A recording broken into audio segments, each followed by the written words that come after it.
Primeiro o Babadook, e agora a Cuca. Nós realmente estamos vivendo na era de ouro dos ícones gay. O que tá acontecendo?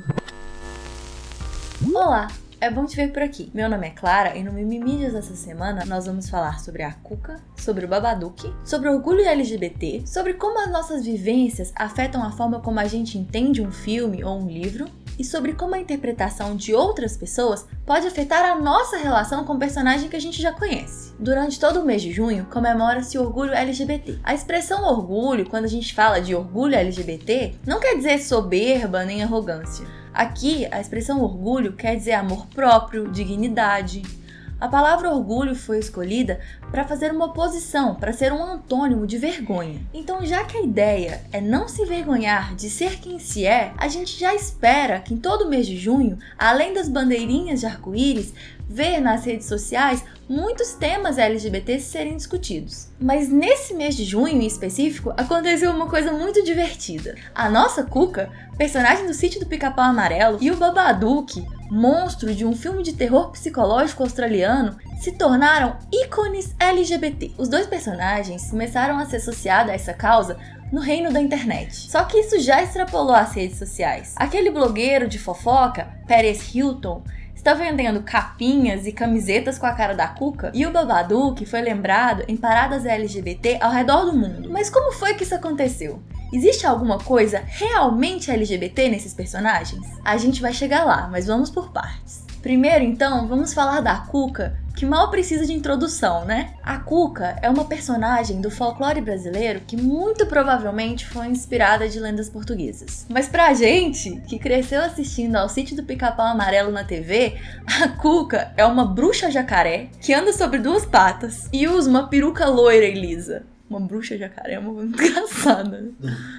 Eu acho legal assim, que falando isso em voz alta, que a gente se dá conta, né, do absurdo, da maluquice. Não, e o que eu tô pensando, você sabe como que é a lenda da Cuca? Se essa imagem dela, se ela é tipo um jacaré de cabelo...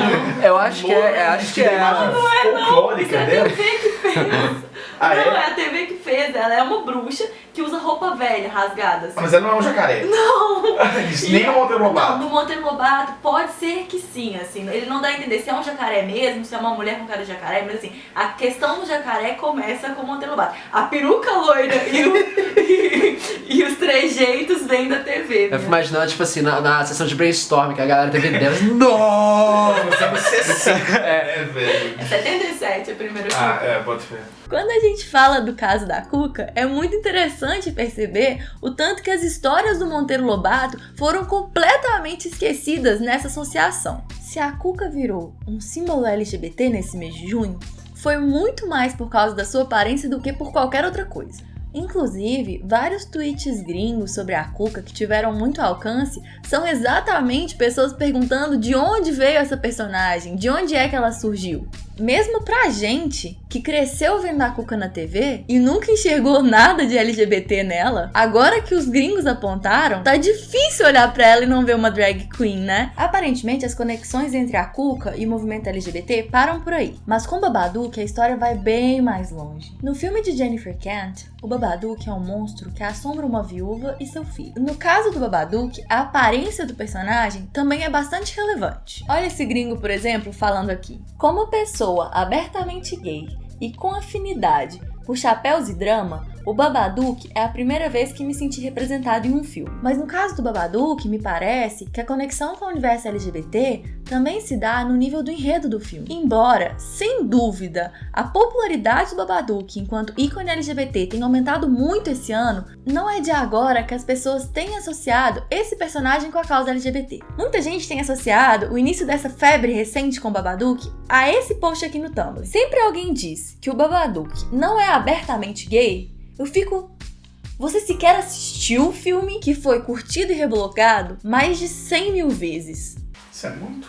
100 mil? 100 mil, Tavos! Mas é porque 100 mil compartilhamentos no Facebook, tipo, é muito, mas não é um negócio tipo assim... Ah não, no Tumblr é. É porque eu sinto que é uma user base muito menor. 6 meses atrás, em dezembro, um usuário do Tumblr postou essa imagem, aparentemente editada, dizendo que ele estava muito orgulhoso que a Netflix finalmente reconheceu que Babadook é um filme LGBT. Mas também não é de agora que as pessoas estão reclamando e dizendo que o filme deveria ser deixado em paz. Em celebração ao mês de orgulho LGBT em 2015, a página oficial do filme Babadook no Facebook atualizou sua foto de perfil. Em um comentário de outubro de 2015, um ano antes das piadas no Tumblr, um cara chamado James pergunta se o Babadook é gay e diz que a questão LGBT deve ser deixada de fora de filmes que não lidam com esse assunto. É aquela galera que fala assim, não mete política no meu filme, Essa galera anti-mimimi. E não deveria estar nem perto desse canal.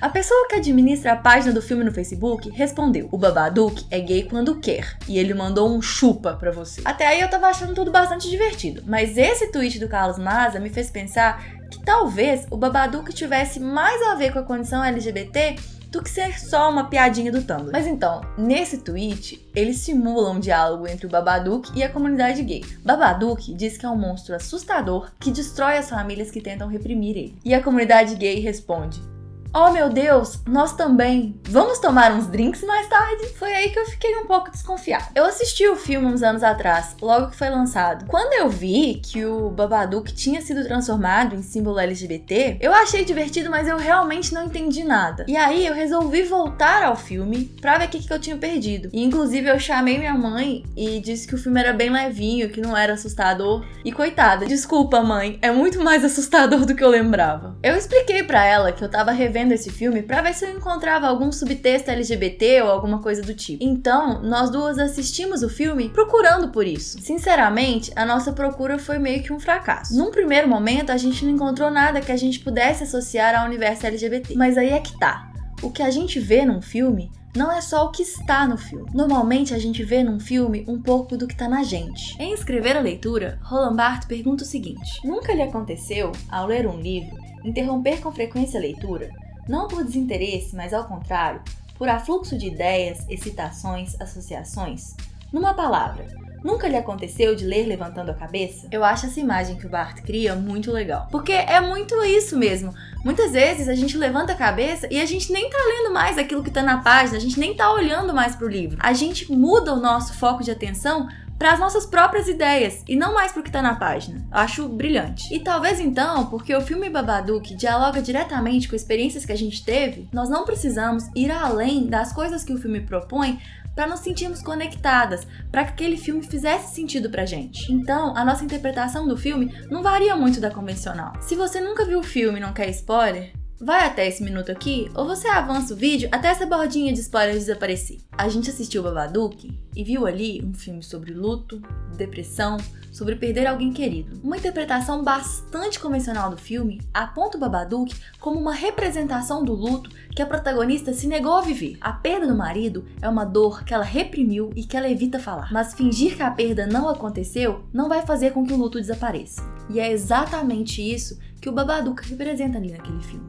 Algumas pessoas defendem que a apropriação do Babadook para a causa LGBT é só uma piada e não existe nenhuma possibilidade de uma leitura LGBT sensata desse filme. Eu discordo. Na minha opinião, a gente pode, sim, estabelecer uma conexão entre as causas LGBTs e o tema do filme. Uma das principais diretrizes do movimento LGBT é que identidade de gênero e orientação sexual são inerentes ao indivíduo e não podem ser alteradas. Não existe cura gay, não dá pra sentar e esperar passar. Não dá pra tentar se adequar à heteronormatividade sem sofrimento. Assim como no Babadook, você não pode se livrar da sua sexualidade. No final das contas, tem muito mais de LGBT em Babadook do que eu tava esperando. Além de símbolos bastante inusitados para o movimento LGBT, a adoração da Cuca pelos gringos e as piadinhas sobre o Babadook no Tumblr rendem uma discussão e uma série de perguntas bem interessantes. Quando a gente lê um livro ou vê um filme, quanto da nossa interpretação está sujeita ao nosso repertório, à nossa vivência pessoal? Sendo assim,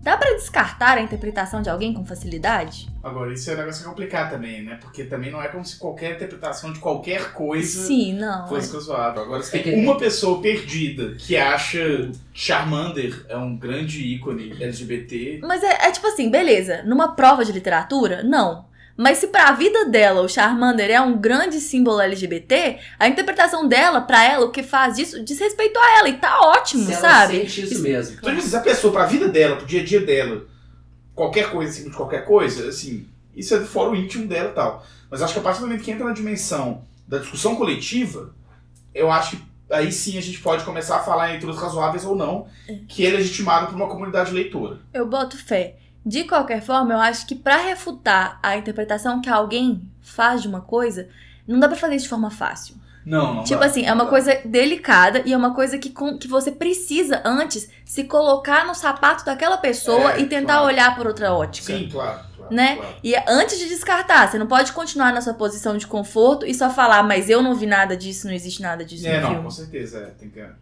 ter um trabalho de reflexão crítica. Antes, E o que eu acho mais interessante, o quanto que a nossa visão da Cuca e do Babadook é afetada por essa discussão e muda a forma como a gente costumava enxergar esses personagens. Muitas, muitas, muitas perguntas. Qual que é a sua opinião? Escreve nos comentários. Se você já é inscrito no Mimimídias, muito obrigada. Se você ainda não é inscrito, clica aqui em se inscrever para você ficar sempre por dentro quando a gente lançar novos vídeos. Não se esqueça de deixar o seu curtir e até a próxima. LGBTQI+. No Brasil, tipo assim, o consenso entre o movimento é a sigla LGBT. Sim. Porque nos Estados Unidos, hoje, o consenso é LGBTQ. LGBTQ. O consenso. Aí, mas tem grupos grandes que defendem LGBTQI+. Pois é. Eu sinto que é mais inclusiva. Então, a LGBT, eu não sinto que ela é tão inclusiva quanto ela poderia ser. Por causa do contexto do Brasil, eu acho que ela atende. Eu espero que ela atenda. Espero que eu não esteja ofendendo ninguém.